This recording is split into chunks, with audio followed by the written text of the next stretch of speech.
मेरे प्यारे दोस्तों नमस्कार। कैसे हैं आप सभी। मैं आशा करता हूं कि आप लोग बढ़िया होंगे एवं मस्त होंगे। दोस्त आज की क्लास में हम लोग संस्कृत के पाठ 12 जिसका नाम कर्णस्य दानवीरता है, इसके ऑब्जेक्टिव सवाल को देखने वाले हैं। यहाँ से दोस्तों जितने भी ऑब्जेक्टिव सवाल बन सकते हैं या जितने भी ऑब्जेक्टिव सवाल आपसे परीक्षा में पूछे जा चुके हैं उन सभी सवालों को लिया गया है और ये सभी के सभी सवाल आपके 10वीं के फाइनल परीक्षा की दृष्टि से काफ़ी महत्वपूर्ण हैं। तो आइए दोस्तों देखते हैं कि पहला सवाल क्या है। यदि आप हमारे चैनल पर नए हैं तो चैनल को सब्सक्राइब कर दीजिए, इस वीडियो को लाइक कर दीजिए। यदि आपका कोई भी दोस्त मित्र भाई बहन 10वीं कंप्लीट तैयारी करना चाहते हैं तो इस वीडियो को शेयर करके सब्सक्राइब जरूर करवाइए। और देखिए दोस्तों, पहला सवाल आपके स्क्रीन पर दिया गया है, तो सबसे पहले आप सवाल को पढ़िए, ऑप्शन देखिए, उसके बाद आप लोग उत्तर बताइए। तो सभी जितने भी सवाल है, कितने सवाल का आप लोग सही जवाब दे पाते हैं ये भी आप लोग को कमेंट में ज़रूर बताना है। और पहला सवाल दिया गया है, कर्णस्य दानवीरता जो पाठ है यह किस ग्रंथ से लिया गया है। सभी लोगों को मालूम होना चाहिए कि कर्णस्य दानवीरता जो पाठ है यह महाभारत से लिया गया है, लेकिन महाभारत में कहाँ से लिया गया है, तो महाभारत में कर्णभार रूपक से लिया गया है। सही उत्तर ऑप्शन नंबर ए हो जाएगा। जो कर्णस्य दानवीरता पाठ है वह कर्णभार रूपक से लिया गया है। पहला का सही उत्तर ऑप्शन नंबर ए होगा। और यह कर्णभार रूपक कहाँ दिया गया है, तो कर्णभार रूपक ये महाभारत में दिया गया है। अगला सवाल है, कर्णस्य दानवीरता पाठ कुतः संकलित। देखिए यहाँ पर पूछा गया है कि कर्णस्य दानवीरता जो पाठ है यह कहाँ संकलित है, यह कहाँ दिया गया है। और ये जो सवाल है 2018 के प्रथम शिफ्ट में, 2024 के प्रथम शिफ्ट में 2 बार पूछा गया सवाल है। और यदि कोई सवाल आपसे परीक्षा में 2 बार या उससे अधिक बार पूछा जा चुका है तो ऐसे सवालों को आपको ध्यान से देखना है, याद रखना है, क्योंकि हो सकता है कि 2 बार पूछा है, 3 बार पूछा है तो आपके आने वाले पेपर में अगली बार भी पूछ दे। इसीलिए कोई भी सवाल यदि 2 बार पूछा है तो खास कर याद रखिएगा, क्योंकि ऐसे सवाल आपके परीक्षा में कई बार रिपीट हो जाते हैं। तो सवाल यही है कि कर्णस्य दानवीरता पाठ कहाँ संकलित है। तो हमने आपको बताया कर्णस्य दानवीरता पाठ महाभारत के कर्णभार में संकलित है। तब यहाँ पर कर्णभार नहीं दिया रहेगा तो क्या दिया रहेगा दोस्त, महाभारत दिया रहेगा। इसीलिए सही उत्तर ऑप्शन नंबर बी हो जाएगा। अगला सवाल है कि दानवीर कौन था। दानवीर कौन था। ऑप्शन है कर्ण, इंद्र, अर्जुन या कृष्ण। तो दानवीर कौन था दोस्तों, तो बच्चा को मालूम है कि दानवीर इनमें से कर्ण थे। कर्ण जो थे वो दानवीर थे। अगला सवाल है, कर्ण सर्वप्रथम शक्र को क्या देना चाहा। जो शक्र है, शक्र का मतलब यहाँ दूसरा नाम क्या हो जाएगा, पर्यायवाची। तो शक्र इंद्र को कहा जाता है। तो कर्ण ने सर्वप्रथम इंद्र को क्या देना चाहा, तो कर्ण ने सर्वप्रथम इंद्र को गाय देना चाहा। सही उत्तर ऑप्शन नंबर बी हो जाएगा। तो इंद्र ने कहा कि मैं गाय का क्या करूँगा, गाय का दूध थोड़े ना पीऊँगा, इसीलिए ने छामी कर्ण ने छामी, नहीं चाहिए कर्ण नहीं चाहिए।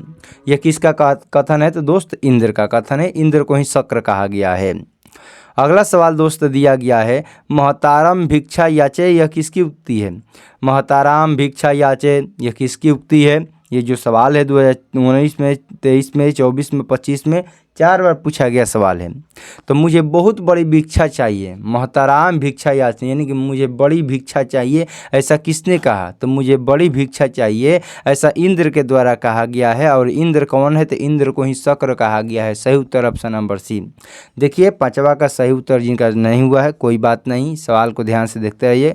यदि आज गलती हुआ है तो होने दीजिए, कल सही तो होगा ना। इसीलिए जिनका सही हुआ है बढ़िया, नहीं सही हुआ है कोई बात नहीं, यही हम लोग को गलती सुधारना हो। यदि गलती सुधरता रहेगा तो यही परीक्षा में हमको गलती नहीं होगा और हमारा अच्छा नंबर आएगा। अगला सवाल दोस्त दिया गया है कि कर्णस्य दानवीरता पाठ में न दात्यम किसकी उक्ति है। नहीं दो नहीं दो, नहीं दीजिए नहीं दीजिए, यह किसकी उक्ति है। जब अपना कर्ण जो है कवच और कुंडल देने लगे तो किसने कहा न दात्यम, तो जो उनके शल्य हैं, शल्य जी, वहीं उनको कहा कि न दात्यम इंद्र, न दात्यम कर्ण, न दात्यम। सही उत्तर हो जाएगा ऑप्शन नंबर सी। अगला सवाल है, ब्राह्मण के भेष में कौन प्रवेश करता है? ब्राह्मण के भेष में कौन प्रवेश करता है? तो ब्राह्मण के भेष में शक्र प्रवेश करता है। और शक्र को क्या दोस्त कहा गया है? शक्र को इंद्र कहा गया है। अगला सवाल है कि कर्ण किस देश का राजा है? तो सभी लोग को मालूम है, महाभारत देखे होंगे तो महाभारत में बताया गया है, नहीं भी देखे होंगे, किताब पढ़े होंगे तो किताब में वर्णन किया गया है जो कर्ण है वो अंग देश का राजा है। अंग देश के राजा कौन है? तो अंग देश के राजा कौन है दोस्त? कर्ण है। और ऐसे भी इनका नाम सुने होंगे आप लोग, अंगराज कर्ण। अंगराज कर्ण क्योंकि अंग देश के राजा हैं इसीलिए उनको अंगराज कर्ण भी कहा गया है। ऑप्शन नंबर सी हो जाएगा। अगला सवाल है कर्ण के पास भिक्षा मांगने कौन आया? तो हम सभी को मालूम है कि कर्ण के पास भिक्षा मांगने एक ही व्यक्ति आया और उस व्यक्ति का नाम क्या है? उसका नाम इंद्र है। और इंद्र नहीं दिया रहेगा तो क्या दिया रहेगा? इंद्र को ही शक्र कहा जाता है। तो कर्ण के पास भिक्षा मांगने के लिए इंद्र आए थे। सही उत्तर ऑप्शन नंबर सी हो जाएगा। इंद्र क्यों आए थे भिक्षा मांगने के लिए? क्योंकि अपने पुत्र की रक्षा करना चाहते थे। इंद्र चाहते थे कि मेरी लड़का का मृत्यु न हो, मेरे लड़का युद्ध में विजयी हो। अगला सवाल है कि शक्र ने कर्ण से छल पूर्वक क्या लिया? इंद्र ने कर्ण से छल पूर्वक क्या ले लिया? तो इंद्र ने कर्ण से छल पूर्वक कवच और कुंडल दोनों ले लिया। केवल कवच या कुंडल नहीं, कवच और कुंडल दोनों ले लिया। सही उत्तर ऑप्शन नंबर सी हो जाएगा। अगला सवाल है कि इंद्र किस रूप में कर्ण के समक्ष आया? इंद्र जो है किस रूप में कर्ण के समक्ष आया? तो अभी आप लोगों ने सवाल पढ़ा कि ब्राह्मण के रूप में कौन आया था? तो इंद्र आया था। तो ब्राह्मण के रूप में इंद्र जो है कर्ण के समक्ष आए थे। ऑप्शन नंबर डी हो जाएगा। यदि आपको दोस्तों 10वीं क्लास से संबंधित किसी भी प्रकार का समस्या परेशानी हो या किसी भी सब्जेक्ट आपको नोट्स पीडीएफ चाहिए तो फ्री ऑफ कोर्स में आप लोग 9693563044 पर कॉल या मैसेज करके किसी भी सब्जेक्ट आप लोग नोट्स पीडीएफ प्राप्त कर सकते हैं। अगला सवाल दोस्तों दिया गया है भवंत महमेव नमस्कार करोमि। किसका कथन है? भगवान मैं आपको नमस्कार करता हूँ, या ऐसा किसने कहा? तो भगवान मैं आपको नमस्कार करता हूँ ऐसा कर्ण ने कहा। और किनको कहा? तो ये किनको कहा गया है दोस्त? यह कहा गया है शक्र को, इंद्र को। भगवान मैं आपको नमस्कार करता हूँ, या ऐसा कथन कर्ण के द्वारा कहा गया है। अगला सवाल है कर्ण शक्र को चौथी बार क्या देना चाहा? कर्ण शक्र को चौथी बार क्या देना चाहा? तो कर्ण शक्र को चौथी बार सोना देना चाहा। ये याद रखिएगा, पहली बार में क्या दिया गया, दूसरी बार में क्या दिया गया, तीसरी बार में। तो सभी लोग आप लोग ध्यान से सवाल को पढ़ते रहिए। आप लोग मन लगा कर घर पर भी पढ़ाई कीजिए। यदि जितना आप लोग पढ़ाई में मन लगाइएगा उतना ही आपका परीक्षा आसान होगा। पढ़ाई में मन नहीं लगेगा तो परीक्षा आपका आसान नहीं होगा। तो अगला सवाल दोस्तों हो जाएगा कि चौथी बार में सोना दिया है। और अगला सवाल है ने छामी ऐसा किसने बार बार कहा? नहीं चाहिए ऐसा किसने कहा? तो ने छामी ऐसा शक्र के द्वारा कहा गया। क्योंकि कर्ण कोई भी चीज़ दे रहे थे तो इंद्र जो थे, शक्र जो थे वो बार बार कह रहे थे कि ने छामी कर्ण, ने छामी, यानी कि बार बार ने छामी शक्र के द्वारा कहा गया है। अगला सवाल है कि इंद्र ने कर्ण से छल क्यों किया? सवाल यही आकर बनता है कि इंद्र ने कर्ण से छल क्यों किया? तो इंद्र ने कर्ण से छल इसलिए किया क्योंकि उनको मालूम था कि युद्ध में जब तक कर्ण के पास कवच और कुंडल रहेगा उससे कोई नहीं जीत सकता था। इसीलिए इंद्र जो है अपने पुत्र अर्जुन की सहायता करने के लिए कर्ण से छल किए। अगला सवाल है कि कर्णभार रूपक के रचनाकार कौन है?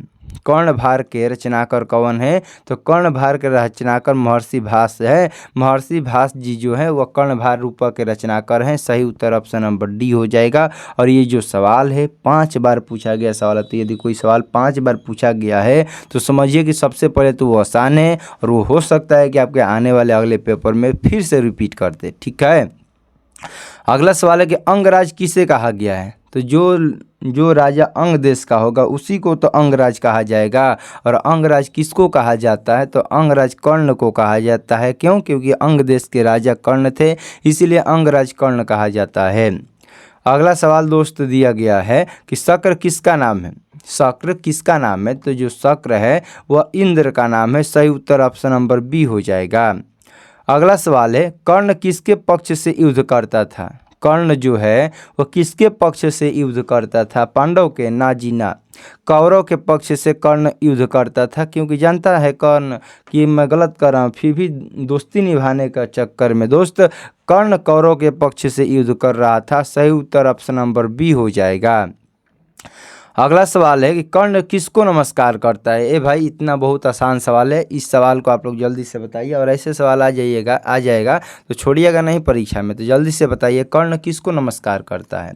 तो जो कर्ण है कृष्ण को नमस्कार करता है। ना जी ना, कर्ण जो है वो शक्र को नमस्कार करता है, इंद्र को नमस्कार करता है। सही उत्तर ऑप्शन, क्योंकि कृष्ण, दुर्योधन और शिव के बारे में तो कहीं चर्चा ही नहीं है, तो इंद्र और कर्ण के ही बारे में केवल चर्चा है, तो जो कर्ण है वह इंद्र को नमस्कार करता है। अगला सवाल है कि कुंती पुत्र कौन है? सवाल ये भी है कि कुंती पुत्र कौन है? तो कुंती पुत्र कर्ण है। कुंती के 6 लड़के, एक शादी से पहले वरदान से जो प्राप्त हुआ उनका नाम कर्ण, और 5 पांडव थे, भीम, युधिष्ठिर, नकुल, सहदेव, और कौन थे दोस्त? एक अर्जुन थे। तो 5 शादी के बाद जो कुंती के पुत्र टोटल 6, लेकिन जो कर्ण है, कर्ण को शुरू से छिपा कर रखा गया, मालूम नहीं चलने दिया कि यह कुंती पुत्र, लास्ट में मालूम चला, तब जाकर फिर कहीं कुछ हुआ। इसकी कहानी हम लोग बाद में चर्चा करेंगे। तो कुंती पुत्र कौन है दोस्तों? कर्ण है। अगला सवाल है सर्वप्रथम कर्ण क्या देता है? तो सर्वप्रथम कर्ण जो हो गाय देता है। कितना गाय देता है? तो गौ सहस्त्र देता है। सहस्त्र मतलब कि 1000 गाय देता है। अगला सवाल है कि कर्णस्य दानवीरता पाठ किस प्रकार का पाठ है? कर्णस्य दानवीरता जो है यह क्या है? तो कर्णस्य दानवीरता यह एक प्रकार का नाटक है। सही उत्तर ऑप्शन नंबर ए हो जाएगा। अगला सवाल है कि सूर्यपुत्र कौन है? ये भी सवाल है कि सूर्यपुत्र कौन है? तो जिससे हम लोग जानते हैं कि इंद्र के पुत्र का नाम अर्जुन है, उसी प्रकार सूर्य के पुत्र का नाम दोस्त क्या है? कर्ण है। सूर्यपुत्र कर्ण, अंगराज कर्ण, सूर्यपुत्र कर्ण। सही उत्तर ऑप्शन नंबर सी हो जाएगा। अगला सवाल है कर्ण किसको कवच और कुंडल देता है? कर्ण जो है, ध्यान से क्वेश्चन को पढ़िए, अब लास्ट ही चल रहा है हम लोग का। कर्ण किसको कवच और कुंडल देता है? तो जो कर्ण है इंद्र को कवच और कुंडल देता है। सही उत्तर ऑप्शन नंबर सी हो जाएगा। अगला सवाल है दोस्त देवता और असुरों द्वारा क्या भेदनीय योग नहीं है? देवता और असुरों के द्वारा क्या भेदनीय योग नहीं है? तो देवता एवं असुरों के द्वारा कवच भेदनीय योग नहीं है। सही उत्तर ऑप्शन नंबर डी हो जाएगा। अगला सवाल है कवच कुंडल के साथ किसका जन्म हुआ था? कवच और कुंडल के साथ किसका जन्म हुआ था? तो कवच और कुंडल के साथ कर्ण का जन्म हुआ था। सही उत्तर ऑप्शन नंबर ए हो जाएगा। ये हम लोग का दोस्त अंतिम सवाल था। इसमें टोटल 27 ऑब्जेक्टिव सवाल VVI बने थे, इसके अलावा कोई ज़्यादा सवाल नहीं बना था। तो चलिए दोस्त आज की क्लास को यहीं पर समाप्त करते हैं। क्लास कैसा लगा कमेंट में ज़रूर बताइए। यदि आप हमारे चैनल पर नए हैं तो चैनल को सब्सक्राइब कर दीजिए, इस वीडियो को लाइक कर दीजिए। यदि आपका कोई भी दोस्त, मित्र, भाई बहन 10वीं कंप्लीट तैयारी करना चाहते हैं तो इस वीडियो को शेयर करके सब्सक्राइब जरूर करवाइए। मिलते हैं अगले क्लास में, तब तक के लिए आपको जय हिंद, जय भारत।